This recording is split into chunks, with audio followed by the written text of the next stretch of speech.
Breaking news, Utah's Attorney General is joining President Trump's legal fight for an honest election. Sean Reyes today announced he's taking a personal leave as Attorney General of Utah to assist the Trump campaign. Also breaking at this hour, Joe Biden has inexplicably had a major gain in his vote totals since Election Day. In Pennsylvania, for example, President Trump had an almost 700,000 vote lead on election night. This afternoon, the president, he's trailing Biden by 14,000 votes. In Michigan, the president leading by 324,000 votes on election night. Now, Biden is leading by 146,000. A similar story in Georgia, where the president's election night lead of 118,000 is now a deficit of 1,500 votes. And so the story goes. Well, joining us now, Tom Fitton. He's the president of Judicial Watch. Sidney Powell, General Michael Flynn's defense attorney, former federal prosecutor, best-selling author. I want to say, first of all, thank you both for being here, and I appreciate it. Sidney, let's start with this election process.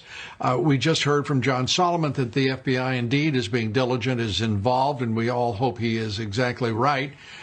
Your thoughts first about the knowledge now that the Justice Department is involved in this review of the election.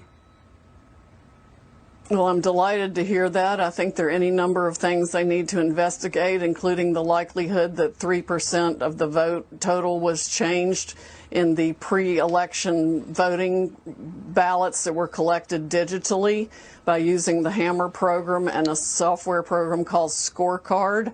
That would have amounted to a massive change in the vote that would have gone across the country and explains a lot of what we're seeing. In addition, they ran an algorithm to calculate votes they might need to come up with for Mr. Biden in specific areas. I think that explains what happened in Michigan, where the computer glitch resulted in a change of votes of about 5,500 in favor of President Trump, just in one of 47 districts. All those districts need to be checked for that same, quote, software glitch, end quote, that would change the result in Michigan dramatically. The same thing is happening in other states. We've had hundreds of thousands of ballots mysteriously appear solely for Mr. Biden, which is statistically impossible as a matter of mathematics. It can all be documented. We are putting it into materials that we will file in federal court, and we need to seek relief in multiple states to enjoin the certification of any election results. Tom Fitton, as you listen to Sidney, that sounds like a strong case for a straightforward allegation of fraud. The two programs that she just mentioned, I'm going to ask you right now, have you ever heard of them? Because I had not heard of them.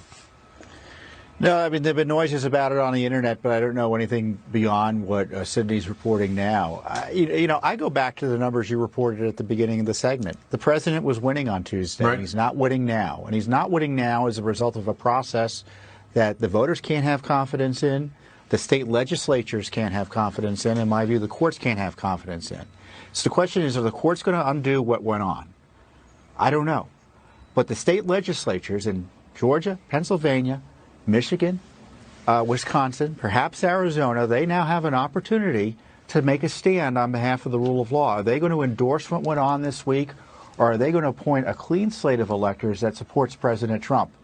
That could be the next battle, and I would think that activists interested in this issue, and if you're concerned watching this, start talking to your state legislators. And I start asking where Congress is, because Congress, in the end, is going to be the judge of the electoral college votes.